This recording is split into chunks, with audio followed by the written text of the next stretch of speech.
Adéyínká Mọ̀dé ọmọ Adégbìtẹ́ Mr. Gigi káàbọ̀.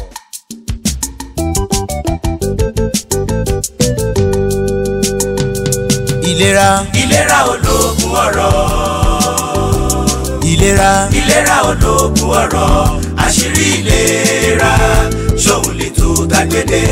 Àṣírí ìlera ṣòun lè tó dágbére. Adéyínká tún ti dé ọmọ bàbá tíṣà. Ìlera ológun ọ̀rọ̀. Ó dé fún ìlanilọ́yẹ̀, ó dé fún ìṣinilétí. Ẹ jẹ́ a jọ gbọ́ nítorí pé kò ṣeé dá gbọ́ torí pé tára ẹni bá ń jẹ kòkòrò burúkú péyàn bá wí fún olùkọ́rẹ́ lóru òfin jẹ́ ká sùn. Ẹ kú ilé olùkọ́ àgbà Adéyínká Adégbìtẹ́ lórúkọ tèmi, ojúlówó pọ́nbélé ọmọ bàbá tíṣà. Ọkùnrin ṣàkàṣíkì rèé bí ojú ẹ̀gún, akọ̀ẹ̀dùn tó ń fèrè ẹ̀ ní kànnàkànnà. Ọ̀gbàrá òjò làkàndé tí ò ṣeé dínà mọ́, ọ̀gbàrá òjò tí ń bá ní jà tí ń gbàtẹ́ ẹni kọjá. Àyànfẹ́ Olódùmarè tá a rán wá sáyé tó ń jíṣẹ́ tá a rán wá sílé ayé wá jẹ́ o Mr. GGG Grace and Glory of God. Ẹ káàbọ̀ lákọ̀tún sórí ètò àṣírí ìlera pẹ̀lú ọmọ bàbá tíṣà. Mo ní àwọn àlejò nínú ilé pẹ̀lú mi lónìí ní ẹni tó jẹ́ alága fún Nigerian Society of Physiotherapy Ogun State Chapter physiotherapist Ojútaláyọ̀ Alimi wọ́n wà lónìí. Ẹ káàbọ̀ sórí ètò ìsà. Ẹ ṣeun olóòtú. Bákan náà ni ẹni tó jẹ́ akọ̀wé fún Nigerian Society of Physiotherapy ẹ̀ka ti ìpínlẹ̀ Ògùn physiotherapist Ọdẹ́sànyà Olúwaṣeun. Ẹ káàbọ̀ sórí ètò. Ẹ káàsán yẹn aráalé. Àyájọ́ physiotherapy lágbàáyé ìtorí kí wọ́n ṣe gbé kalẹ̀ alága. Ẹ ṣeun lọ́pọ̀lọpọ̀. Tẹ́ bá wo gbogbo àwọn elétò ìlera tí wọ́n ń ṣe ìtọ́jú fún àwọn elétò ìlera. Àyájọ́ yẹn wọ́n gbé kalẹ̀ láti máa fi ṣe àyájọ́ gbogbo àwọn tó jẹ́ physiotherapist lágbàáyé lórí iṣẹ́ kitikiti takuntakun tí wọ́n ń ṣe nítọ́jú àwọn èèyàn pàápàá jùlọ ní àti máa tọ́jú èèyàn ní ìpadàbọ̀sípò lẹ́yìn téèyàn bá ti ṣàárẹ̀ tàbí ẹni tó bá ṣàárẹ̀ tó jẹ́ pé ó wá ní àléébù kan tó jẹ́ pé kò lè padà sí bó ti ṣe wà tẹ́lẹ̀ ṣùgbọ́n tán bá ṣì ràn lọ́wọ́ ó sì lè súnmọ́ tó bó ṣe wà tẹ́lẹ̀ látún ti lè máa gbé ìgbésí ayé ẹ̀ lọ. So wọ́n ń ṣe àyájọ́ yẹn sọ́tọ̀ tó jẹ́ ọjọ́ 9 oṣù 9 ọdọọdún láti máa fi ṣe ìrántí eléyìí láti ti máa fi polongo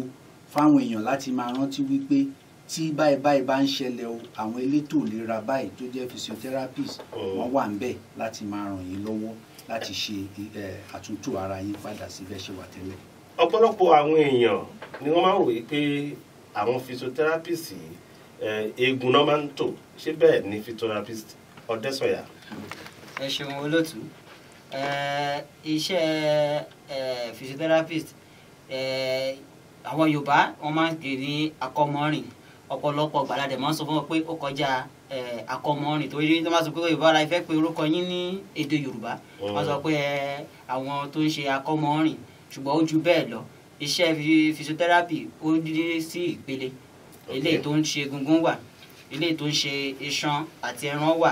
eléyìí tó ń ṣe tìtọ́jú ọmọdé náà ó dẹ̀ wà. Ìfà eléyìí tó ń ṣe ti aláboyún gan pàápàá ó wà, eléyìí tó ń ṣe ti obìnrin gan pàápàá tó jẹ́ women health ó wà. So ó ní ìpele tó pín sí. Tí àwọn orthopedic bá ti tó ẹsẹ̀ àbápá àwọn abọ́sọ́wọ́ physiotherapist láti jẹ́ kẹ́ni lè lo àwọn ẹ̀yà ara yẹn bó ṣe ń lò tẹ́lẹ̀. Ó súnmọ́ bẹ́ẹ̀ dáadáa ṣe mọ̀ pé wọ́n bá fọ̀ kò sí bó ṣe mọ́tò tí ó bá dán nígbà tẹ́ ẹ̀fọ́ náà. Bẹ́ẹ̀ni kò ní mẹ́wàá jáde. Ẹ sọ̀rọ̀ kan tí mo ká mọ́ yín lẹ́nu ẹ ní ẹ mẹ́nu bà eré ìdárayá. Lọ́sẹ̀ tó kọjá láti bẹ̀rẹ̀ àkórí kan lórí ètò yìí tó ní í ṣe pẹ̀lú àwọn nǹkan tí àwọn tó bá ti wọ 50 ọdún tí wọ́n gbọ́dọ̀ máa ṣe kí ìlera wọn kó lè wà ní pípé síbẹ̀ torí pé ọ̀pọ̀lọpọ̀ kì í gbàgbọ́ káwọn ti dàgbà àgbàdo tó wá ti kó sí jeans and trouser mi fẹ́ dárúkọ ẹnì kankan mi dárúkọ Murphy o irú eré ìdárayá wo irú àwọn MC Murphy lè máa ṣe. ẹ ṣeun olóòtú kò sí eré ìdárayá tí èèyàn ò lè ṣe àkọ́kọ́ láti wò pé níbo ló ti ń bọ̀ báwo ni ara ẹ̀ ṣe lókun sí ẹlòmíì ó jẹ́ pé ó ti ń ṣe eré ìdárayá láti kékeré ó ṣe gidi tó jẹ́ pé a lè pè wọ́n ní bíi elite athlete àwọn tó ń ṣe tán tún fi ń jẹun ẹlòmíì ò ṣe débi pé wọ́n fi ń jẹun ṣùgbọ́n ó ń ṣe débi wípé tẹ́ bá ti rí gan ẹ ti rí lára ẹ̀ wípé eléyìí ṣe ètò ìdárayá ṣùgbọ́n fún àwọn èèyàn tó fi ṣe pàtàkì láti máa ṣe ni wípé gbogbo ẹ̀yà ara wa ó ní ṣe gbogbo wọn ló ń ṣiṣẹ́ ó dẹ̀ kíṣẹ́ wọn lè bá a pé ó ní pé kí èèyàn máa gbé iṣẹ́ díẹ̀díẹ̀ lé gbogbo oríkèéríkèé ara yìí káwọn náà fi lè máa ṣiṣẹ́ wọn pé torí pé bàbá ṣe ń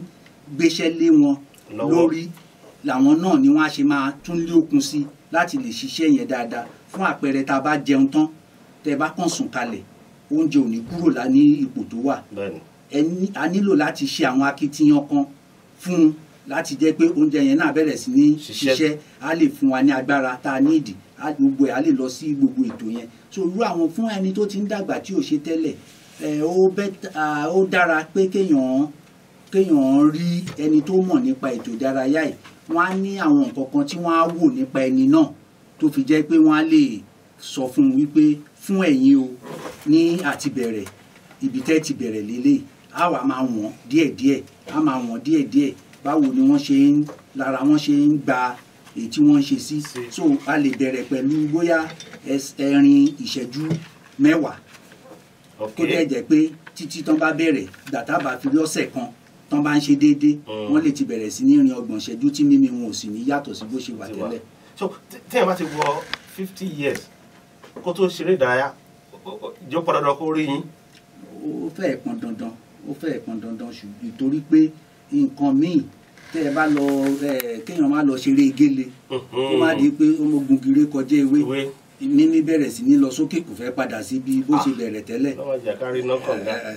oníkànga lẹ́sẹ̀ ti kànga yìí ẹ̀yin náà wọ́n kò títí látàárọ̀. tó fi ṣe pàtàkì nìyẹn. tó fi ṣe pàtàkì nìyẹn.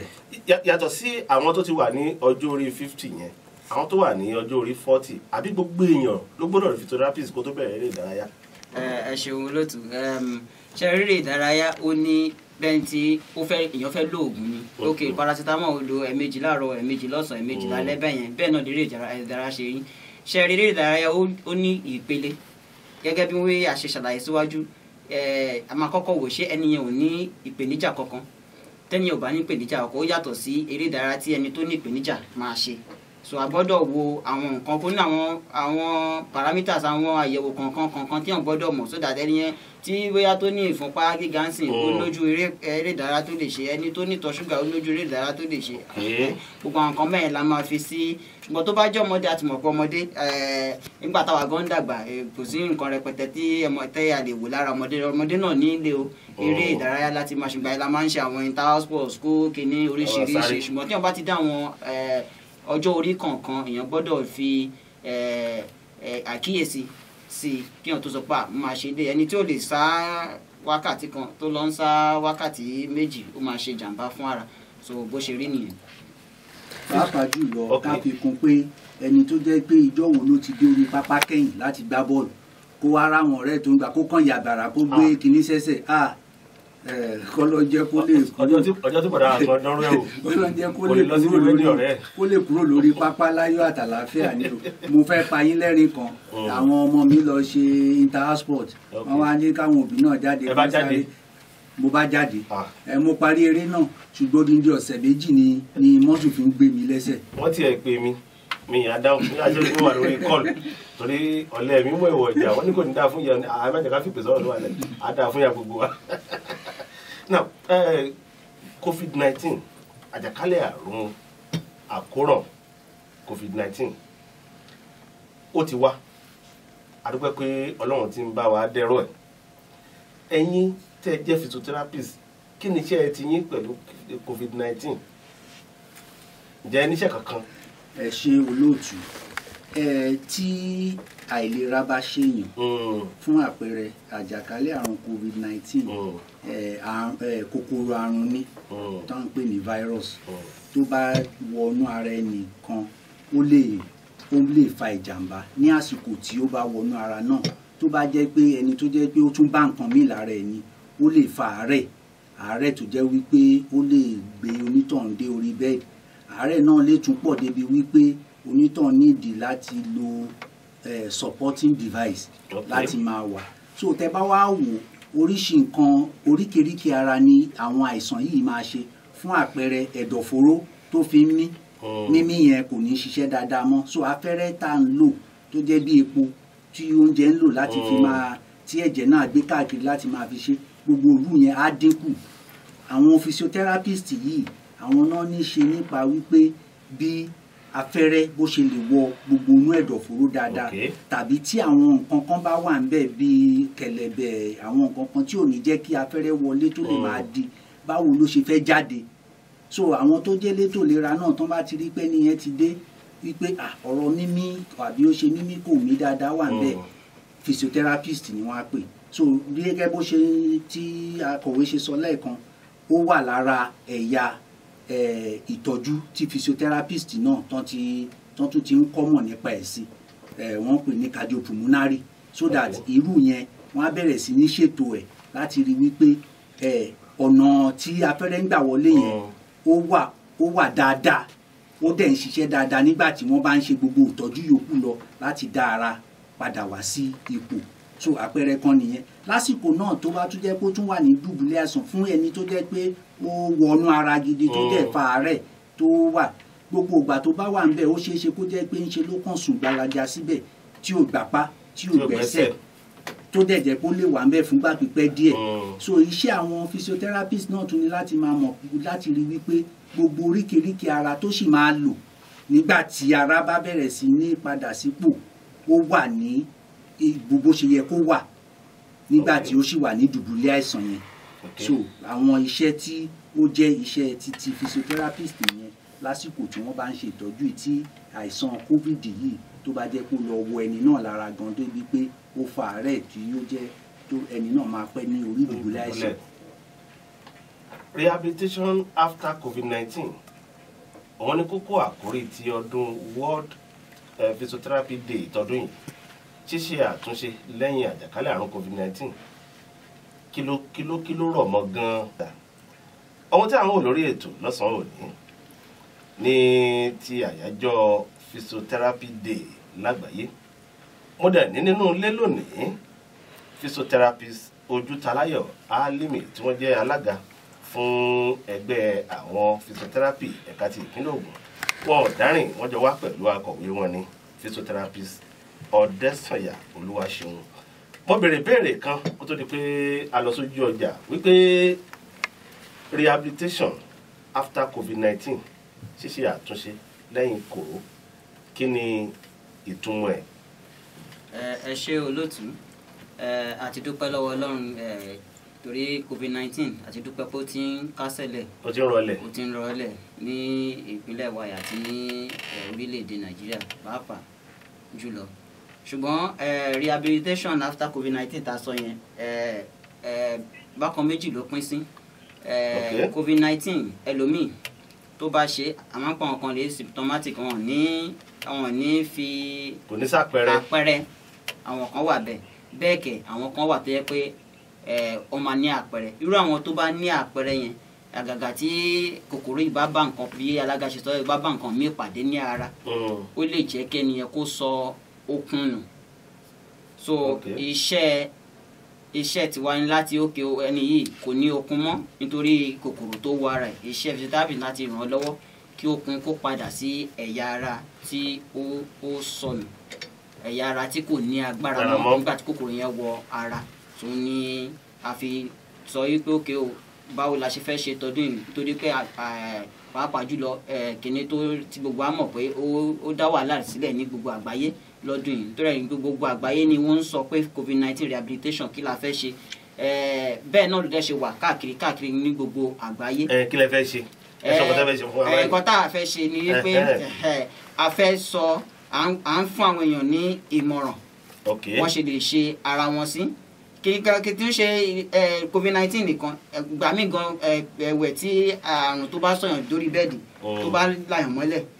tó jẹ́ eléyìí tó jẹ́ kó máa rán yàn dé hospital lórí bẹ́ẹ̀dì èèyàn máa sọ kan pàápàá nù lágbára so à ń kó gbogbo ẹ̀ papọ̀ ní pé ok even tí COVID-19 bá kásẹ̀ lẹ̀ kò sí àrùn náà sì lè wọ ara bó o la ṣe fẹ́ ṣe tá a ṣe fẹ́ dá wa padà sí ipò so àwọn kan tá a máa ṣe ni a dẹ̀ máa sọ àwọn kan táwọn èèyàn tún lè ṣe fún wọn. ok báwo làwọn aráàlú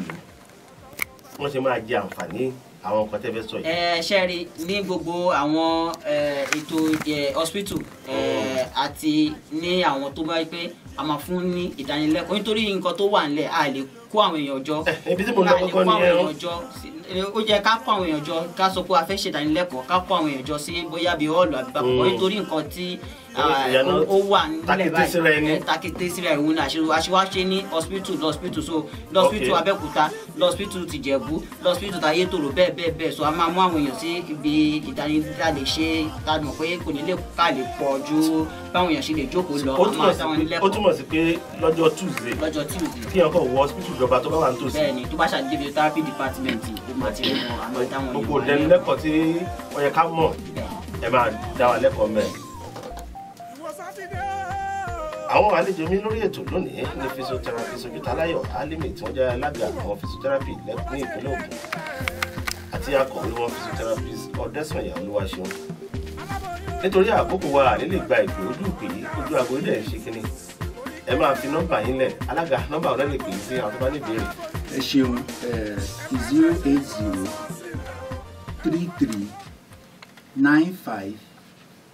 08033956239. ẹ pè lẹ́ẹ̀kan sí. 08033956239.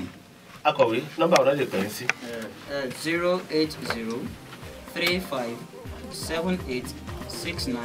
08035786940.